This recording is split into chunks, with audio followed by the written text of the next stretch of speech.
today, right in the morning, and it's nearly Christmas holiday, 11th December. Sorry. Yeah, nearly my birthday. It's next month on the 23rd. So, we're going to be doing some book reading, and today we're not going to be doing any questions. So we're going to read 2 books. This is very exciting. And then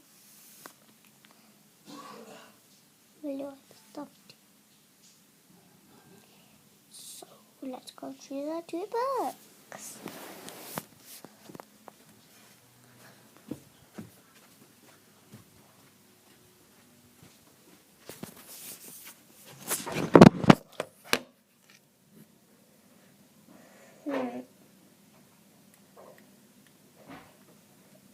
Is anyone looking forward to reading 2 stories in the Arabian Nights book? Yeah. Come on. There are billions of stories in this. Let me see how many.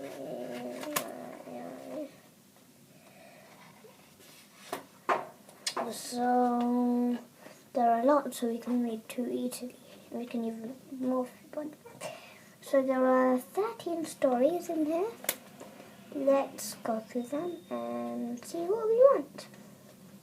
Prince Abdul and Princess Noor, The Thief of Baghdad, Aladdin and the Magic Lamp, The 3 Apples, 3 Wise Men, Prince Khalid and the Ogress, I think it's like an ogre, except a girl, Ogress, The Faithful Falcon, The Fisherman and the Genie, The Kind-Hearted Merchant, The Deceitful Friend, Muhammad Ladybones, The 3 Elements, The King and the Sage. So I think I want to read The Faithful Falcon and The Thief of Baghdad. Okay, and let me see where they are. Thief of Baghdad is on page 17.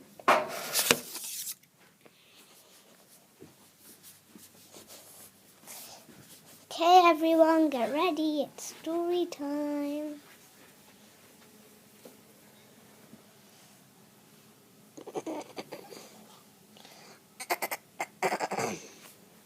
Now, right here, 1 minute.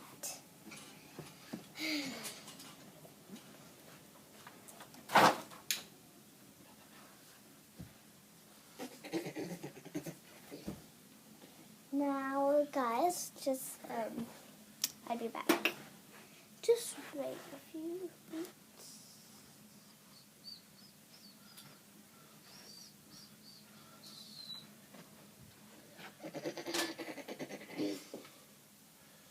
I don't need you.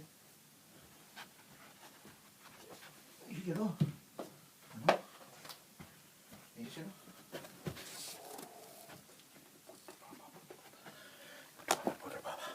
Yeah, that was, it was just a recording.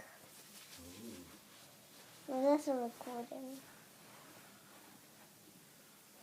1 second. I'll be back in 1 more second and we'll be off to read our story. Yay! Isn't it? That's right.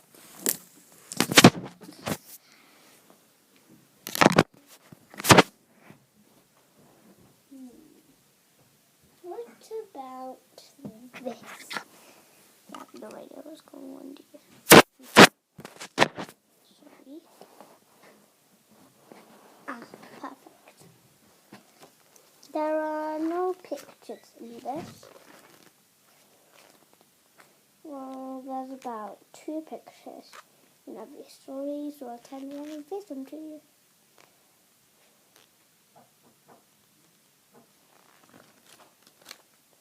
So 17, yeah? 17. 17. The Thief of Baghdad.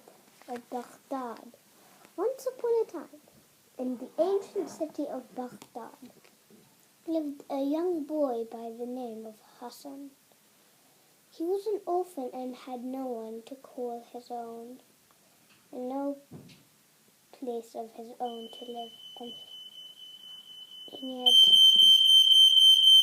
he had no place of his own to live, and no means from the rich merchants who travelled to the city to sell their wares.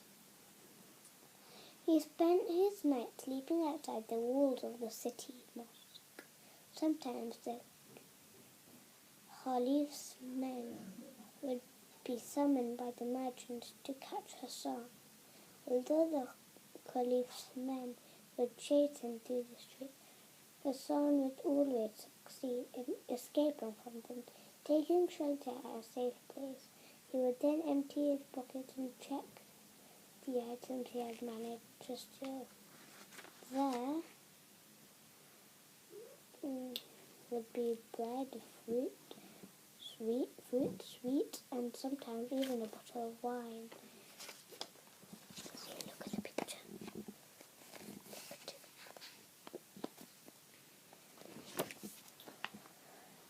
One day, after a meal of stolen bread and fruit, Hassan felt very thirsty. Going through his loot of the day, he found an old bottle with something inside. When he opened the cork, to his great astonishment, some vapors coiled out of the bottle and began to grow bigger and bigger. Suddenly, the vapors transformed themselves into a giant man who towered above Hassan.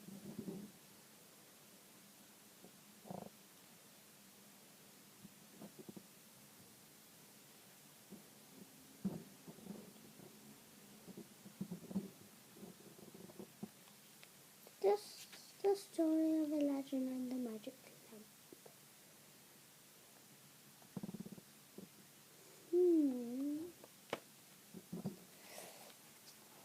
Terrified, Hassan did not know where to run and hide.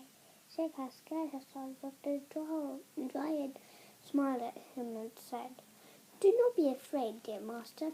As you have freed me from the bottle, I am now your slave.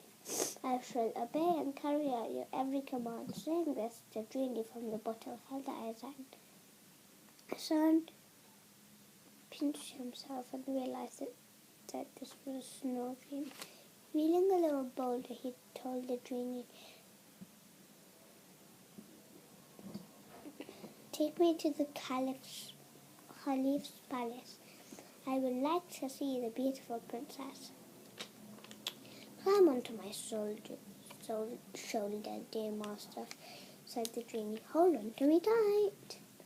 As soon as Hassan climbed onto the genie's shoulder, they were airborne and flying towards the Caliph's palace. The city below looked very tiny, and the genie seemed to be flying very fast. Hassan felt very excited. A few minutes ago, he was just a poor orphan boy being chased all over the city by the Caliph's men. And now here he was, flying over the city on the shoulders of a genie who claimed to be Hassan's slave. Upon reaching the palace, the genie slowed down and circled around it. The palace gleamed in the evening light. The genie glided down to open a window and lowered Hassan gently onto the floor. Looking around, Hassan found himself in a beautiful room filled with rich hangings and furnishing, and wonder of wonders, a huge golden bed sleeping peacefully was the most beautiful princess Hassan had ever seen. The moment he set his eyes on her, Hassan fell in love. Knowing that if he made a noise, the princess would wake up, Hassan tried to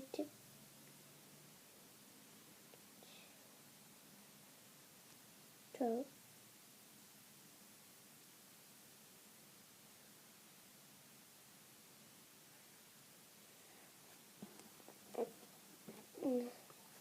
as road. Hassan tried to tiptoe out of the room, but just as he turned to go, he bumped into a table. The slight noise woke the princess. Do not worry, dear princess. I shall not hurt you. I am only here to see you. My name is Hassan, he said to the princess. Go quickly, or the guards will find you, said the princess. Farewell, dear princess, said Hassan, climbing out of the window, disappeared into the darkness. After Hassan left, the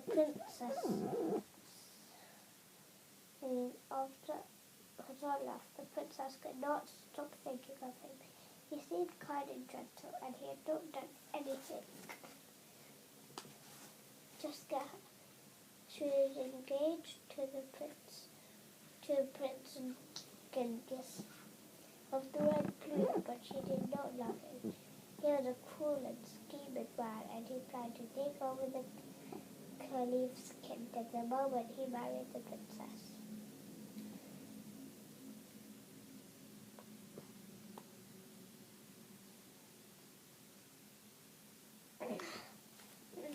The Caliph was well aware that the princess did not love him,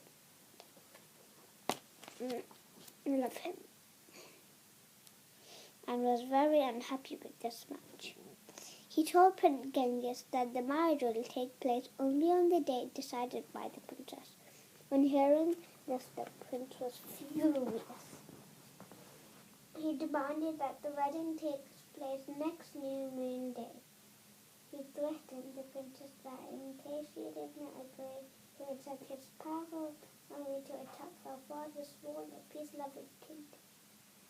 The princess was very upset at this because by now she was sure that she loved Hassan and did not want to marry the prince. In despair, she told her father that she could not marry Prince Genghis.